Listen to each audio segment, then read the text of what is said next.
Aujourd'hui, je t'explique toutes les zones mythiques de One Piece. On va commencer avec le fruit de Marco avant d'attaquer les 8 autres fruits de ce type présents dans l'œuvre. Ce sont les fruits du démon les plus rares, alors accroche-toi bien, c'est parti. Le Toritori no Mi modèle Phoenix est, comme son nom l'indique, un fruit qui permet à Marco de se transformer en l'oiseau mythique, donc débloquer les pouvoirs. Étant un oiseau, la première particularité de Marco est qu'il peut voler. Il peut déployer ses ailes et s'élever dans le ciel. On a tendance à l'oublier, mais la capacité de voler n'est pas quelque chose à prendre à la légère. En effet, face à beaucoup d'adversaires, ça peut être véritablement dévastateur. Marco possède aussi un pouvoir de régénération. Il peut tanker et refermer des petites blessures quasi instantanément et peut même, en prenant un peu plus de temps, refermer des blessures lourdes. Comme si cela ne suffisait pas, Marco peut utiliser les flammes émises par son fruit pour soigner les autres. Sa capacité de régénération est plus basse lorsqu'il l'utilise pour quelqu'un d'autre, mais ça reste un pouvoir incroyable en termes de soutien, que ce soit au sein de son équipage, mais même pendant les combats. Lorsqu'il utilise son fruit, Marco génère des flammes bleues et ce sont celles-ci qui permettent au phénix de se soigner ou de soigner les autres. Il faut donc faire très attention à comment les utiliser, car même sur un ennemi, ça soigne. En effet, les flammes de Marco ne brûlent pas, il faut donc une connaissance extrême pour utiliser son fruit à bon escient, car ça peut vraiment finir en contre son camp. Pas de panique, Marco a mangé son fruit avant ses 15 ans et ça fait donc plus de 30 ans qu'il l'utilise. Ito Ito no Mi modèle Daibutsu de Sengoku. Ce fruit permet à Sengoku de se transformer en un Bouddha géant, celui-ci est une force en lui-même. Quand on voit la puissance naturelle des géants dans One Piece, on peut facilement se dire que Sengoku est dévastateur car la taille de son Bouddha se rapproche de ceux-ci. Mais en plus, Sengoku est un ancien amiral devenu amiral en chef, et il est un marine d'élite, se trouvant aux côtés de Garp. Il possède donc une puissance naturelle élevée, mais celle-ci est décuplée en forme de Bouddha. Il est grand, gros et très lourd, de gigantesques bras qui lui permettent de créer des attaques puissantes et de rivaliser par exemple avec les fameux tremblements du fruit de Barbe Noire. Même si l'utilisation de Barbe Noire doit être moins optimisée que celle de Barbe Blanche, on parle quand même d'ondes de choc générées avec la seule force de ses bras, qui rivalisent avec les tremblements du Kuragura no Mi. C'est une dinguerie. La puissance de Sengoku est sous-estimée. Ce fruit est particulier car Sengoku se transforme en un objet et pas véritablement en Bouddha. En effet, Daibutsu est le terme donné aux statues représentant Bouddha au Japon. C'est donc le seul zone mythique existant pour le moment qui se transforme en un objet. On passe au Ebi Ebi no Mi modèle Yamata no Orochi de Orochi. Oui, le fruit porte littéralement le même nom que son utilisateur. Bref, Yamata no Orochi, c'est une créature mythologique japonaise. C'est un dragon à 8 têtes et 8 queues. Un des rares dragons mythologiques d'ailleurs à être dépeint comme mauvais et dangereux. Au vu de l'utilisation qu'en fait Orochi, on peut penser à premier abord que ce fruit n'est pas si fort et utile, mais il possède en réalité quelques particularités très intéressantes.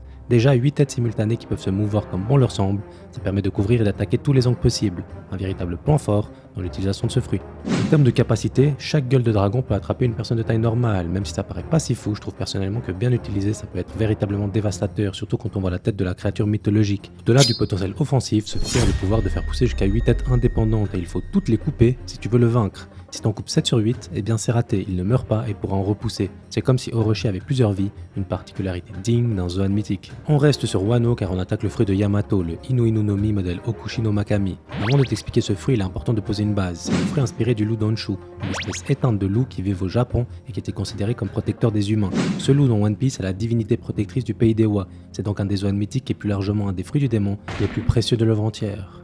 On peut à présent parler des caractéristiques dévastatrices de ce fruit. La première caractéristique est l'augmentation des capacités physiques. Comme la majorité des Zoan, l'utilisateur va encore augmenter en puissance et ses coups globaux renforcés. Et surtout, le fruit de Yamato est un Zoan carnivore. Être un Zoan carnivore octroie des instincts supérieurs à l'image du prédateur et surtout équipe l'utilisateur de crocs et de griffes. On parle de crocs extrêmement acérés, adaptés au combat et pouvant évidemment être induits de haki. En plus de ça, l'agilité, les réflexes et les déplacements sont grandement améliorés et calés sur l'animal en question, ici le loup.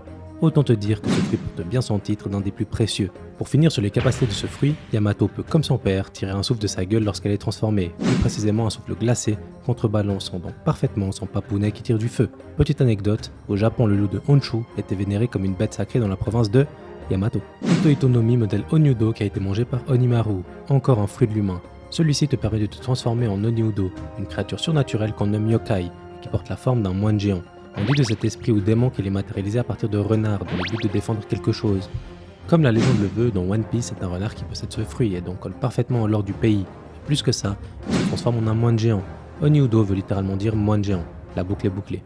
À la manière de Chopper, ce fruit permet à ce renard, ou plus précisément Koma Kitsune, de se transformer en humain et par ce biais de débloquer toutes les caractéristiques liées à l'humanité. Il débloque donc l'intellect humain et la capacité de pouvoir parler, mais surtout, il débloque la durée de vie humaine car un renard n'est pas censé vivre aussi longtemps et Onimaru a déjà 69 ans. C'est une information primordiale qui nous permet de faire un lien avec Chopper. Lui aussi aurait donc une durée de vie prolongée depuis qu'il a mangé son fruit.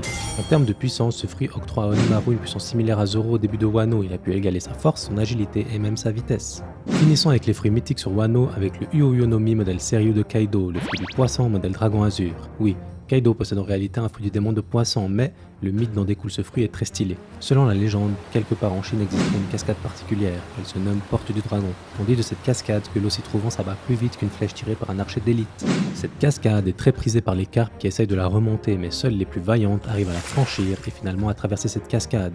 Lorsqu'une carpe franchit la cascade, elle se transforme en dragon.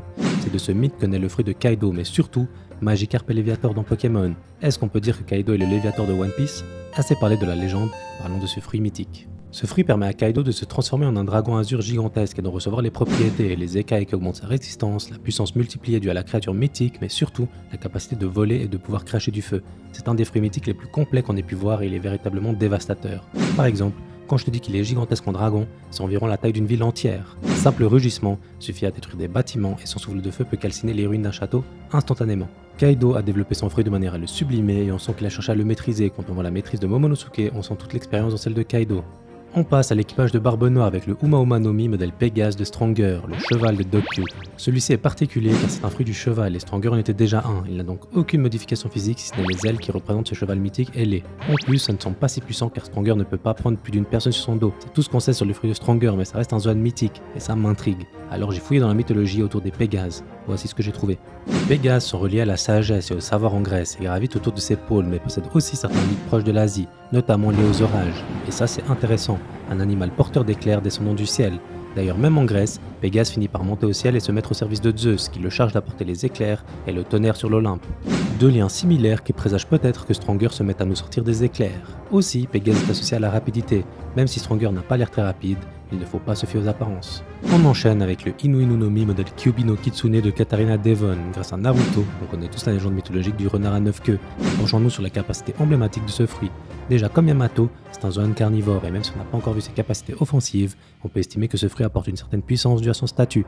Par contre, et c'est là qu'il faut faire attention, la légende des Kitsune et même celle de Kyuubi ne dépeint pas forcément des êtres puissants. En effet, ce sont très souvent des esprits qui ont une tâche de messager au pouvoir magique. Pouvoir magique parfaitement d'actualité dans One Piece, car le fruit de Katarina Devon permet de prendre l'apparence de quelqu'un au point de tromper un de ses proches. En effet, elle prend l'apparence d'Absalom et arrive à tromper Moria.